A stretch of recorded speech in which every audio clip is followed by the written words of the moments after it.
parce qu'ils sont très forts, mais ils ne regardent pas vers le Saint d'Israël, et ils ne cherchent pas non plus l'Éternel. Ésaïe 31:1. B. Les récompenses de ce monde. Détourne mes yeux de la vanité et vivifie-moi dans tes voies. Le mot vanité signifie trompeur, faux, vide, contient toutes les récompenses qu'offre le monde sans Dieu: richesse, honneur, plaisir. Psaume 119:37. C'est les vieux vices. Mais Jésus lui dit: celui qui regarde en arrière après avoir mis la main à la charrue n'est pas propre au royaume de Dieu. Luc 9:62. Pourquoi n'est-il pas adapté? Parce qu'il n'est pas vraiment convaincu. Il soupire et réfléchit à ce quoi il a dû renoncer. Dès parfois, la religion elle-même peut être un frein. Et tandis que certains parlaient du temple, comment il était orné de belles pierres et d'ex-voto, Jésus dit: si quant à ces choses que vous regardez, des jours viendront où il ne restera pas pierre sur pierre, cela ne sera pas renversé. Luc 21:5-6. Les Juifs avaient les yeux fixés sur les bâtiments, les briques, les temples, les terres, et les rites, cérémonies, coutumes de leur religion. L'homme, vous voyez les choses selon leur apparence extérieure. 2 Cor 17a. L'apôtre Paul: êtes-vous plus conscient de celui qui non seulement vous écoute, mais observe également avec une grande clarté la profondeur et l'intention de vos pensées? Ou êtes-vous plus conscient des oreilles des gens qui vous écoutent, de ce qu'ils vont dire de vous? 4. Si tel est le cas, vous devriez vous repentir et demander à Dieu de vous donner un cœur humble qui lui plaira. Comme le dit l'apôtre Pierre: humiliez-vous donc sous la puissante main de Dieu, afin qu'il vous élève au temps convenable. 1 Pierre 5:6. Une deuxième qualité de cœur que Dieu désire façonner en nous par la prière est de un cœur crée du caractère du Seigneur. 9,10. Comme dans d'autres domaines de la vie chrétienne, la prière qui plaît à Dieu a pour axe central: n'attendez pas qu'il soit trop tard. Devenez membre de la chaîne Today et bénéficiez de réconfort et de soutien dans les moments difficiles. Cliquez sur le lien dans la description de la vidéo. Mardi 9 avril 2024, page 2. Le centre de notre attention est le caractère de Dieu, pas l'homme. Malheureusement, et suivant le modèle du monde, notre sous-culture évangélique a placé l'homme et ses besoins, tant réels que perçus, au centre de sa vie. La prière a cessé d'être un moyen de reconnaître la grandeur de Dieu et est devenue un moyen de réaliser nos désirs et nos ambitions. Jacques nous dit que même nos prières révèlent ce qui gouverne véritablement nos cœurs. Vous demandez, et vous ne recevez pas, parce que vous demandez mal, pour dépenser pour vos plaisirs. Voyez comment Jacques qualifie cela. Ô accent circonflexe, âmes adultères, ne savez-vous pas que l'amitié du monde est inimitié contre Dieu? Il est vrai que dans sa parole, Dieu nous encourage à apporter nos demandes, mais je pense que nous avons abusé de ce privilège. Par la prière, Dieu veut bien plus que simplement nous chouchouter et nous donner ce que nous demandons. Il y a bien plus que recevoir des bénédictions. Il veut que nous venions avec une humble révérence devant sa présence pour reconnaître qui il est et que nous soyons transformés par cette rencontre. Il veut que nous le connaissions de plus en plus. La définition de la vie éternelle est précisément celle-ci. Le connaître. Jean 17:3. Dans les Écritures, nous avons plusieurs exemples d'hommes et de femmes dont la vie a été transformée par leur contemplation. Nous devons imiter le sentiment lorsque David a dit: une chose que j'ai demandé au Seigneur, je la chercherai. Puisse-je être dans la maison du Seigneur tous les jours de ma vie,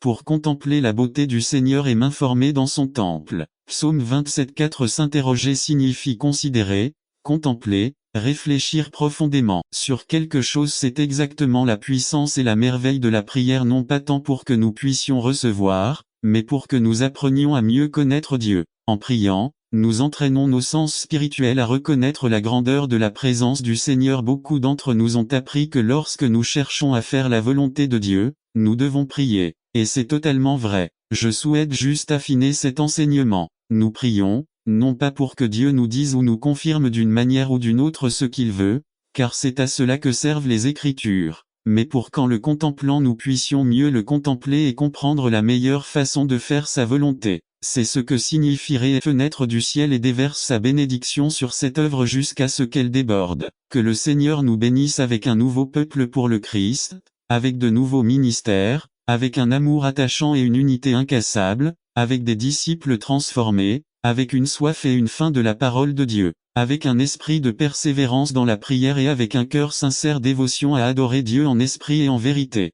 Faites savoir aux gens que Christ en nous est l'espérance de la gloire. N'attendez pas qu'il soit trop tard. Devenez membre de la chaîne Today et bénéficiez de réconfort et de soutien dans les moments difficiles. Cliquez sur le lien dans la description de la vidéo mardi 9 avril 2024 page 3 résumé de la vision et du but. Pourquoi est-il difficile pour les membres d'église de comprendre les desseins de Dieu? Par Fernando Ocampo. L'une des premières choses que ma femme et moi avons faites lorsque nous sommes arrivés à Cali, en Colombie, a été de chercher une église dans laquelle servir. Après presque 3 mois, nous avons visité une église qui avait une mission à la périphérie de la ville. Nous recevons du Seigneur de rejoindre cette église et de travailler à la mission. Ce que nous avons fait jusqu'à notre retour au Canada. Un jour, des camarades de classe du séminaire m'ont demandé: est-il vrai que tu vas travailler avec une telle église? Ça quoi? J'ai répondu oui. J'ai immédiatement pu voir leur visage choqué. Parce que, voilà faire, dit l'un d'eux, tu ne sais pas dans quel terrain tu t'engages.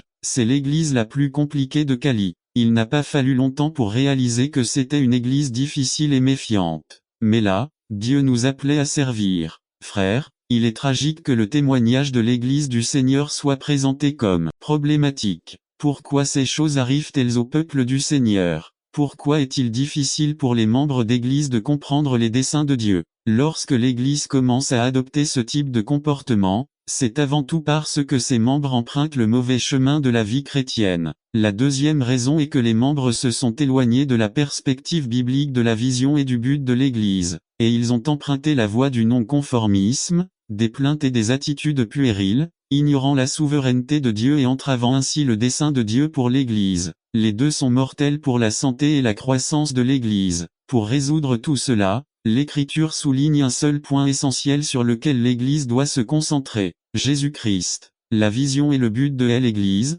ainsi que sa gestion, sont liés au Christ. Regardons Éphésiens 1 15 à 13. L'Église, c'est-à-dire nous, avons été placés, non par les statuts, ni par la dénomination, ni par l'opinion de qui que ce soit, mais par Dieu lui-même, sous la seigneurie et l'autorité de Christ. C'est donc Dieu qui décide comment il utilisera nos vies pour transformer ce monde avec la vérité de l'Évangile. Lorsqu'on parle d'objectif et de vision, il y a 3 vérités qui ne peuvent être ignorées. 1. La seigneurie et l'autorité du Christ définissent qui est l'Église. Aujourd'hui, malheureusement, le sens et l'essence de l'Église, ainsi que sa vision et son objectif, sont définis par Sazine Liberta continue en disant: si les chrétiens s'unissaient, nous réaliserions n'importe quoi. Nous aurions le pouvoir de changer n'importe quelle loi ou d'improviser pour la corriger ou l'amender, et c'est exactement ce que nous avons l'intention de faire. Liberta, mai-juin 1980, page 4. Et il lui fut donné de l'esprit à l'image de la bête. 1.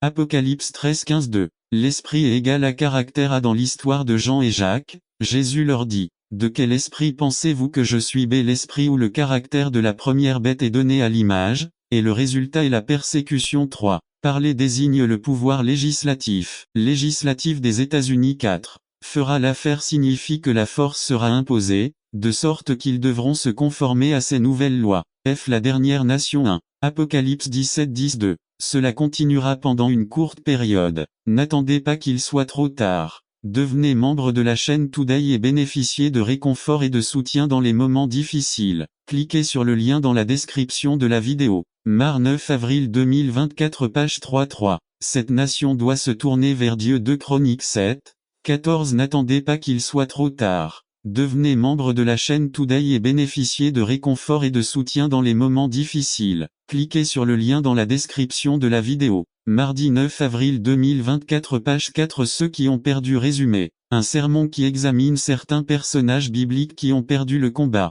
Examiner leur vie et ce que nous pouvons apprendre d'eux. Par Nestor Mangivard. Se bat avec Dieu. Ceux qui ont perdu le combat. Luc 9 25. Lire Luc 9 25. Dans chaque combat, il y a ceux qui gagnent et ceux qui perdent. Ces dernières semaines, nous avons regardé des hommes qui ont lutté avec Dieu et qui ont gagné. Ils n'ont pas gagné parce qu'ils ont vaincu Dieu mais parce qu'ils ont permis à Dieu de régner dans leur vie et de cette façon ils ont remporté le prix qu'ils n'auraient pas pu obtenir par eux-mêmes. Cela leur a permis de passer d'une vie de lutte à une vie de victoire. Ce matin, nous examinerons la vie d'autres personnes qui ont eu des difficultés et ont obtenu des résultats moins agréables. Y commençons par regarder la vie de Samson. À Juge 13 à 16 nous parle de la naissance et de la vie de cet homme extraordinaire. Sa naissance était spéciale. Son don était unique. Sa vie était une tragédie. 1. Il était nazaréen. A. Je n'ai pas bu de produits à base de raisin et j'ai mangé kasher. B. Il n'avait aucun contact avec les morts. C. Il ne s'est pas coupé les cheveux. 2. Il a rompu tous ses vœux. A. Le raisin symbolisait la belle vie. B. Il a passé la majeure partie de sa vie parmi les morts. C. En se laissant couper les cheveux, elle achève la chute amorcée lorsqu'elle s'est retrouvée inégalement jumelée. B. La grande faiblesse de Samson était ses désirs charnels. Au lieu de conduire le peuple de Dieu sur le droit chemin, il a été détruit par des virages. 1. Les premiers mots prononcés par Samson dans la Bible sont J'ai vu une femme 14. 2. A. Elle était une Philistine. B. Samson n'a pas regardé sa religion ni son caractère. N'attendez pas qu'il soit trop tard. Devenez membre de la chaîne Today et bénéficiez de réconfort et de soutien de Tyr et de Sidon. Il est entré dans une maison et il ne voulait pas que quiconque le sache, mais il ne pouvait pas se cacher. 2. Atmosphère pleine de concepts faux. Matthieu 15, 22. Puis une femme cananéenne égale a fait référence à la religion. En quoi croient les Cananéens? Religion canaanite. Ils croyaient en lui, le puissant, divinité suprême, un dieu tyrannique, cruel, sanguinaire et lubrique, qui a renversé son père du trône et assassiné son fils et sa fille préférée. Il avait 3 de ses sœurs comme épouses. Pour les Cananéens, il était le père des hommes et il le représentait comme le père taureau, c'est-à-dire le progéniteur des dieux. Les Cananéens avaient d'autres dieux tels que Baal, fils et successeur d'El, dieu de la pluie, de la peste et de la fertilité. Anna, sœur et épouse de Baal, était la prostituée du Panthéon. Ashtoret et Ashra, qui formèrent avec Anna la trilogie des déesses cananéennes de la dépravation, déesses de la guerre et de l'activité sexuelle. Le polythéisme cananéen, qui était le plus dégradé, corrompit moralement le peuple. Dans le culte de leurs dieux, hommes et femmes se prostituaient à leur guise. À cette époque, il n'y avait pas de religion plus dégénérée que celle des Cananéens. Une atmosphère saturée de besoins et d'adoration. N'attendez pas qu'il soit trop tard. Devenez membre de la chaîne Today et bénéficiez de réconfort et de soutien dans les moments difficiles. Cliquez sur le lien dans la description de la vidéo. Mardi 9 avril 2024, page 1. 7 mars, 25. Une femme dont la fille avait un esprit impur, lorsqu'elle entendit parler de lui, vint et tomba à ses pieds. Matthieu 15, 21,22. Alors une femme cananéenne qui avait quitté cette région se mit à crier et à lui dire: Seigneur, fils de David, aie pitié de moi. Ma fille est sérieusement tourmentée par un démon. Il a entendu, il est venu et s'est prosterné égal à proskuno. B. Il a crié: Seigneur égal à au-dessus de Baal ou El, ou Anat, ou Ashtoret ou Ashra, fils de David égal à je reconnais ta lignée. Une atmosphère pleine de persévérance. Matthieu 15, 23 à 25. 23. Mais Jésus ne lui répondit pas un mot. Alors, ses disciples vinrent et le supplièrent, disant: Renvoyez-la, car elle crie après nous. 24. Il répondit et dit: Je ne suis envoyé qu'aux brebis perdues de la maison d'Israël. 25. Alors elle vint et l'adora en disant: Seigneur, aide-moi. Marc 7, 26. 26. Cette femme était grecque et de nation syrophénicienne et elle le supplia de chasser le démon de sa fille. Atmosphère sans ressentiment. Matthieu 15, 26,27. 26. Il répondit et dit: Ce n'est pas bien de prendre le pain des enfants et de le jeter aux chiens. Elle répondit: C'est bien, Seigneur, mais souviens-toi que même les chiens mangent les miettes qui tombent de leur chien-table. Monsieur. Si cette femme était partie avec de la rancune à propos des paroles qu'elle avait entendues de Jésus, elle serait partie sans le miracle. Mais elle n'avait rien de mal dans son cœur et parlait d'une manière qui créait un environnement propice au miracle. José était libre et radiant. Elle cherchait Dieu et Dieu lui a donné le bonheur d'avoir un enfant, d'avoir un foyer complet, un foyer heureux, car c'est près de Dieu qu'on peut trouver un enfant maison heureuse. En ces temps modernes, nous constatons que les maisons sont détruites à un rythme vertigineux. La plupart des foyers ne sont pas des foyers et des havres de paix mais plutôt des enfers terribles où les combats et les luttes quotidiennes remplissent le cœur de leurs habitants d'ennui, de rébellion, de tristesse, de frustration, de malheur. Tout cela arrive parce qu'ils s'éloignent de Dieu, qu'ils ne veulent rien savoir de Dieu et qu'ils oublient que ce n'est que près de Dieu que se trouve le foyer heureux. Si vous voulez avoir un foyer heureux, ce que vous devez faire est de mettre Dieu en premier dans votre foyer, de chercher. N'attendez pas qu'il soit trop tard. Devenez membre de la chaîne Today et bénéficiez de réconfort et de soutien dans les moments difficiles. Cliquez sur le lien dans la description de la vidéo. Mardi 9 avril 2024, page 4. La présence de Dieu pour votre foyer et vous aurez un foyer très heureux.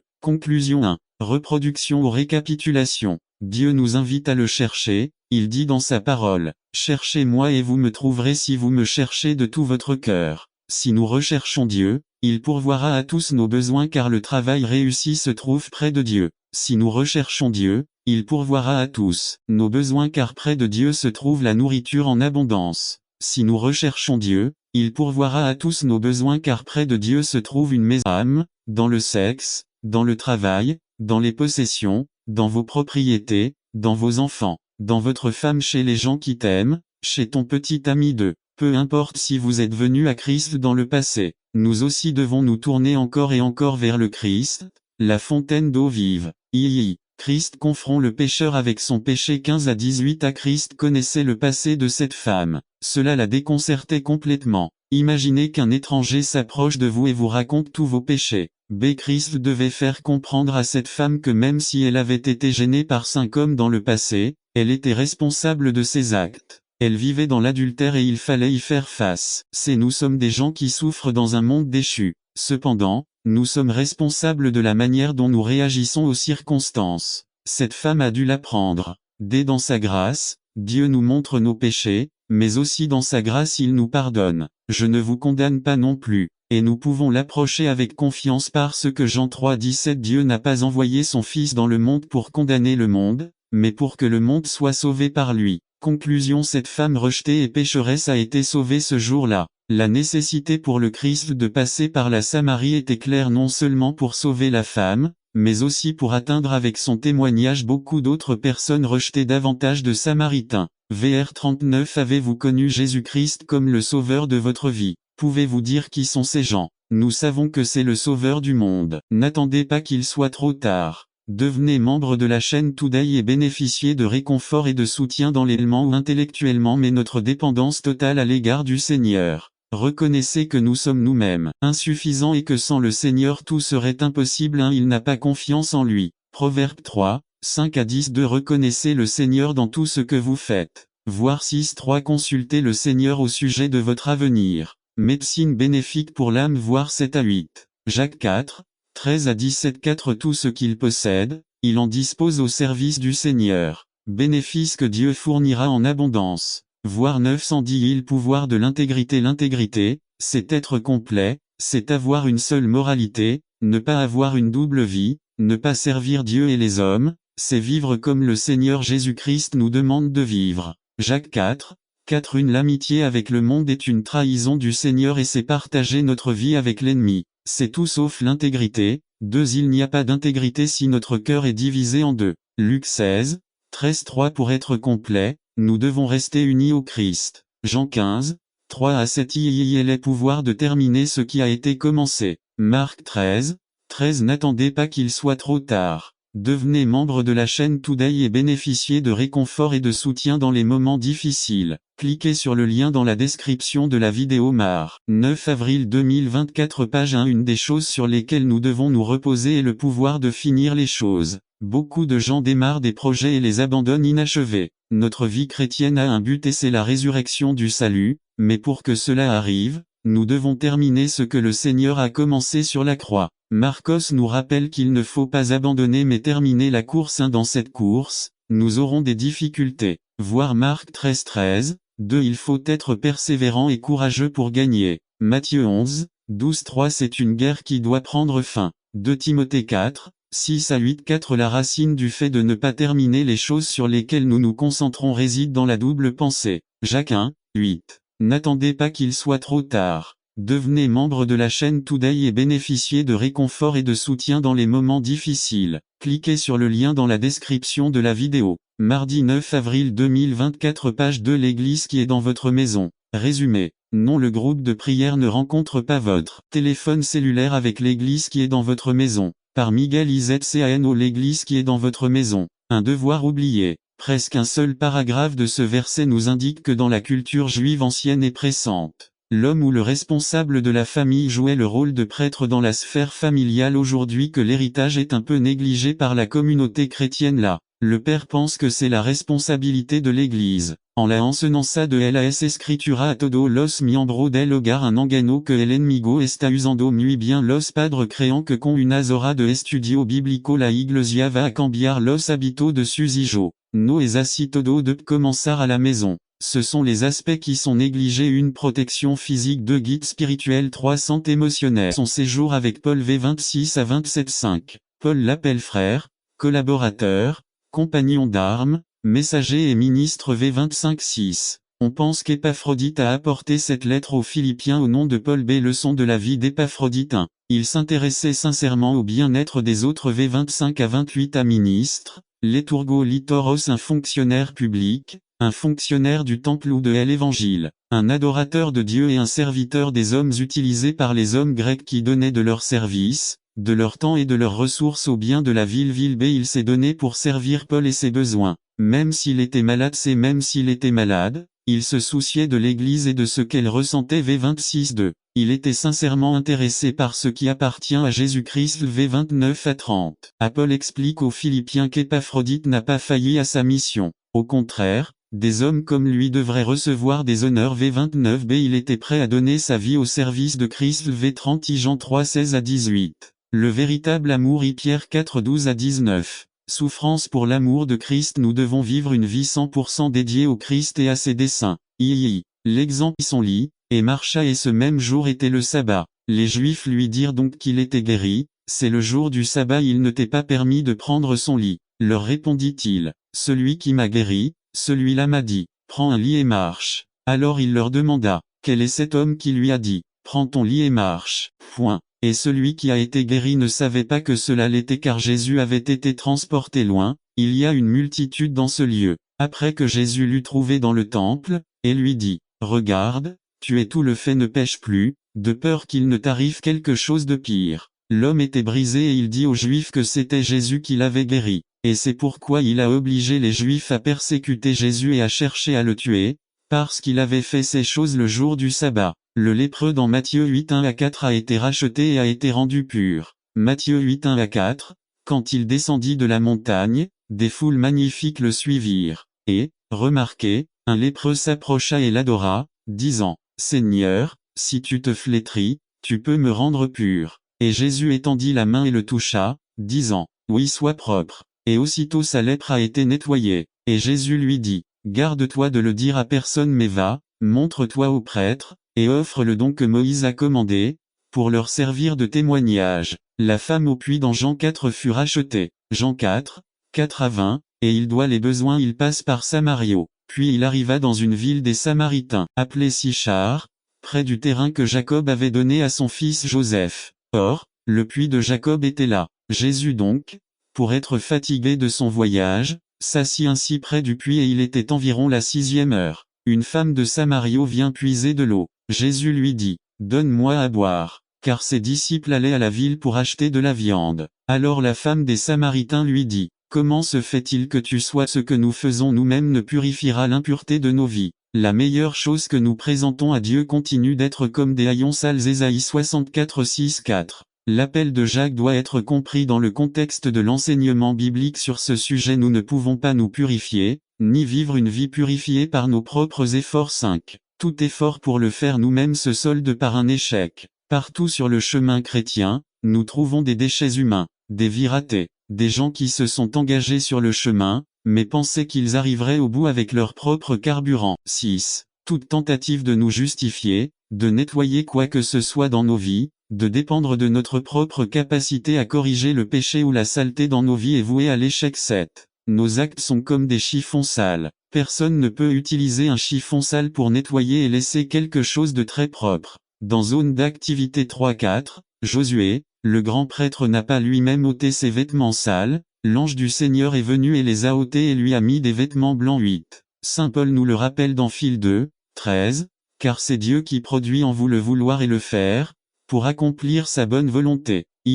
Conclusion à Jacques 1:21 énonce d'abord la négative, ôter la saleté et la méchanceté, puis il affirme le positif, comme pour dire pour enlever la saleté et le mal, il faut ce qui suit recevoir humblement la parole greffée qui peut sauver nos âmes. La parole fait référence à la Bible, en particulier à l'Ancien Testament. La parole greffée qui peut sauver vos âmes. Comment peut-il nous apporter le salut? Le mot traduit par salut, sozo dans le Nouveau Testament a deux significations. Il implique le salut personnel de notre âme au dernier jour. Cela implique la restauration physique, la santé.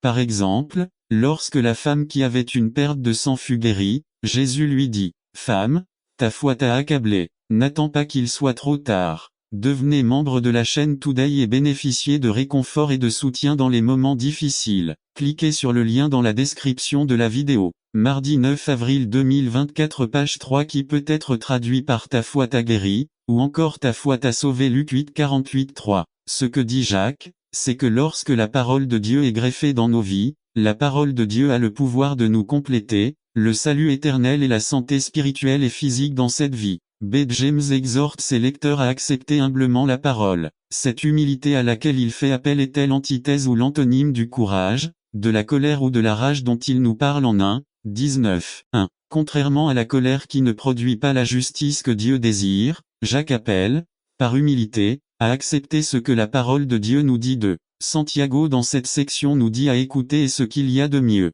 Faites-le rapidement. B. Parler n'est pas mauvais, mais réfléchissez avant de le faire. C. Mais la colère peut vous conduire au péché, soyez lent à vous mettre en colère, car c'est le contraire de l'humilité. D. Le chemin de l'humilité est le meilleur, il nous fait reconnaître la saleté et le mal de nos vies et nous rendra complets en Christ. Salut éternel et santé spirituelle et physique sur les autres. Jésus était plein de compassion pour le peuple. Matthieu 9, 35,37. Jésus parcourait toutes les villes et tous les villages, enseignant dans leurs synagogues, prêchant la bonne nouvelle du royaume et guérissant toute maladie et infirmité, tous les maux de la ville. Et quand il vit les foules, il eut compassion d'elles parce qu'ils étaient impuissants et dispersés comme des brebis sans berger. Puis il dit à ses disciples, « La moisson est vraiment abondante, mais les ouvriers sont peu nombreux.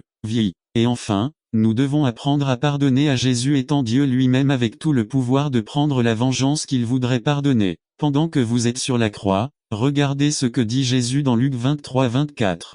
Père, pardonne-leur car ils ne savent pas ce qu'ils font. Appelez. La réalité est qu'être disciple de Jésus n'est pas facile. Ce matin je veux vous demander, voulez-vous le devenir? N'attendez pas qu'il soit trop tard. Devenez membre de la chaîne Today et bénéficiez de réconfort et de soutien dans les moments difficiles. Cliquez sur le lien dans la description de la vidéo. Mar 9 avril 2024 page 2 Disciples du Christ vivant, veux-tu qu'ils disent que quand ils te verront, va avec Jésus? Je t'invite ce matin à que si tu n'as pas reçu Jésus comme ton Seigneur et Sauveur, avance-toi. Peut-être était-ce vous chrétiens mais vous ne consacrez pas à Jésus le temps qu'il vous demande. Peut-être que vous vous êtes éloigné des voies du Maître et que vous souhaitez recommencer à marcher avec lui. Je vous invite. N'attendez pas qu'il soit trop tard. Devenez membre de la chaîne Today et bénéficiez de réconfort et de soutien dans les moments difficiles. Cliquez sur le lien dans la description de la vidéo. Mardi 9 avril 2024 page 3 Anatomie du péché résumé. Le péché est une maladie qui attaque l'homme petit à petit jusqu'à provoquer la mort et sa cause est le diable. Seul Dieu peut sauver l'homme de cette mort. Par Juan Alvelot titre. Anatomie du péché. Anatomie égale à différentes parties et organes du corps. Texte. Genèse 3 1 à 13 Introduction à Dans le livre de la Genèse, nous avons un exemple frappant et clair de la façon dont le péché détruit la vie de l'homme. B. Aujourd'hui, nous allons voir comment le diable attaque l'homme pour le faire tomber et comment nous pouvons contrecarrer cette attaque. Proposition. Le péché est une maladie qui attaque l'homme petit à petit jusqu'à provoquer la mort et sa cause est le diable. Seul Dieu peut sauver l'homme de cette mort. Question interrogative. Comment vous sentez-vous devant Dieu aujourd'hui? Transition. La première chose que fait le diable est d'élaborer un plan d'attaque pour votre vie et plan d'attaque. Jean 3, 1 à Satan est rusé. Astucieux égale à qui est intelligent et habile pour obtenir ce qu'il veut. B. Chercher la faiblesse. I. Chez Ève, c'était l'avidité, vouloir ce qu'elle n'aurait pas dû avoir. Genèse 2:6 Et commencer à vous occuper de la personne, lentement mais sûrement. Comment le chrétien peut-il contrecarrer ce premier niveau au devenir fort dans le Seigneur? Éphésiens 6:10 Enfin, mes frères, soyez forts dans le Seigneur et dans la puissance de sa puissance. Où se trouve la nourriture en abondance. Si nous recherchons Dieu, il pourvoira à tous nos besoins car personne comme David, ce sont des personnes exceptionnelles, de bons membres d'église, d'honnêtes citoyens et de bons parents, mais ils portent dans leur corps la paralysie de la nature pécheresse. En revenant à notre histoire, nous constatons ici que Jésus pose une question apparemment déplacée et dit, « Veux-tu être guéri ?» Nous savons que l'Église est un hôpital plein de gens pleins d'espoir, mais certains d'entre nous peuvent venir parce qu'ils nous amènent, ou parce que nous avons une position dans l'Église et que nous nous sentons engagés à le faire. Mais en sortant de cette routine, Voulons-nous vraiment être guéris? Il y a des moments où nous nous réunissons à l'église dans le seul but de voir qui a la meilleure voiture, ou peut-être qui a la plus belle robe et combien de temps elle est ou si elle est végétarienne ou non, passant à côté de l'expérience incomparable d'être touché par Jésus. C'est pourquoi je demande, veux-tu être guéri? Il se peut qu'il y ait des personnes malades qui le sont pour des raisons de commodité, avec Medicare et les bons d'alimentation, entre autres choses.